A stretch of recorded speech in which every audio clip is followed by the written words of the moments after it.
Capsicum masala curry ready అయిపోయిందండి. ఇప్పుడు మనం దీన్ని చపాతీలో, పుల్కాలో, బగారా రైస్లో తింటే సూపర్ టేస్ట్ ఉంటుందండి. స్టవ్ ఆన్ చేసుకొని చిన్న కడాయి పెట్టుకొని అందులో అరకప్పు పల్లీలు వేసుకొని వేంపుకోవాలి.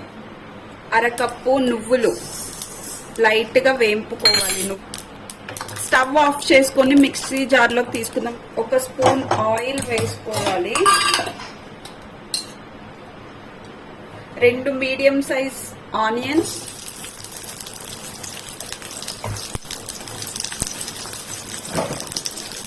మిర్చి, ఒక 4 మిర్చి వేసుకొని కాసేపు వేంపుకోవాలి.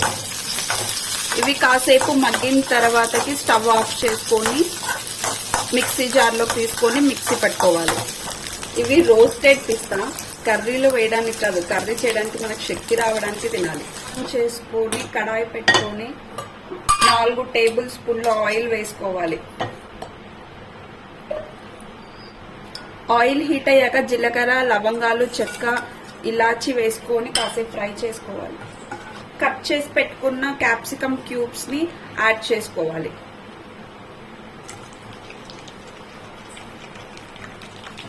లోకి చింతపండు గుజ్జు కూడా యాడ్ చేసుకొని మిక్సీ పట్టుకోవాలి. చింతపండు గుజ్జు రెడీగా లేకపోతే కొంచెం చింతపండు నీళ్ళు యాడ్ చేసైనా పట్టుకోవచ్చు. ఇలా ఫైన్ పేస్ట్ గా పట్టుకోవాలి. మన పేస్ట్ రెడీ అయిపోయింది. ఇప్పుడు క్యాప్సికమ్ మగ్గాయా లేదో చూద్దాం. ఆల్మోస్ట్ మగ్గిపోయాయి. ఒక్క 1 మినిట్ ఉండేసి మనం ఇందులో పేస్ట్ యాడ్ చేద్దాం. క్యాప్సికమ్ ఇలా బాగా మగ్గిపోవాలి. ఇప్పుడు మనం ఇందులో మనం పట్టుకున్న పేస్ట్ యాడ్ చేద్దాం.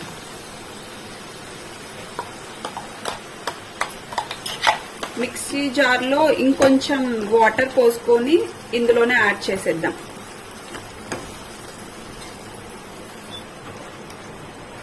ఇందులోనే మిక్సీ జార్లో కొంచెం వాటర్ పోసుకొని ఇందులో యాడ్ చేసేద్దాం. కారం, ఉప్పు, పసుపు,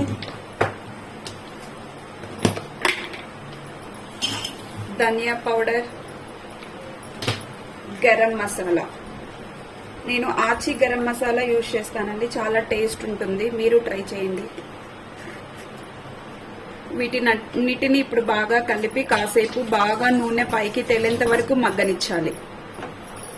మూత మూసుకొని 10 మినిట్స్ బాగా మగ్గాలి. ఒకసారి మూత ఓపెన్ చేసి మనం కలబెట్టుకుందాం. ఆల్మోస్ట్ కర్రీ రెడీ అయిపోయింది. కొత్తిమీర యాడ్ చేసుకుందామండి.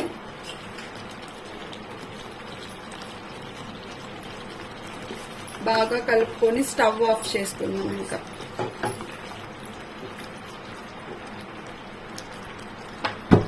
బౌల్లోకి సర్వ్ చేసుకుందామండి. ఇది పూరీలో, చపాతీలో, బగారా రైస్ లో ఏ దాంట్లో అయినా సూపర్ కాంబినేషన్ ఉంటుందండి. పిల్లలకి పెడితే చాలా ఇష్టంగా తింటారు. వాళ్ళకి ఇప్పుడు హాలిడేస్ కదా, ఇలా స్పెషల్స్ చేసి పెట్టండి. చాలా ఇష్టంగా తింటారు. ఫాస్ట్ గా మనం రిక్వెస్ట్ చేసుకోవాల్సిన అవసరం లేదు. వాళ్ళని ఫుడ్ తినండి అని. క్యాప్సికమ్ మసాలా కర్రీ రెడీ అయిపోయిందండి. ఇప్పుడు మనం దీన్ని చపాతీలో, పుల్కాలో, బగారా రైస్లో తింటే సూపర్ టేస్ట్ ఉంటుందండి. ఓకే, మీరు ట్రై చేయండి, కామెంట్ చేయండి, లైక్ చేయండి, షేర్ చేయండి. Tata, bye bye.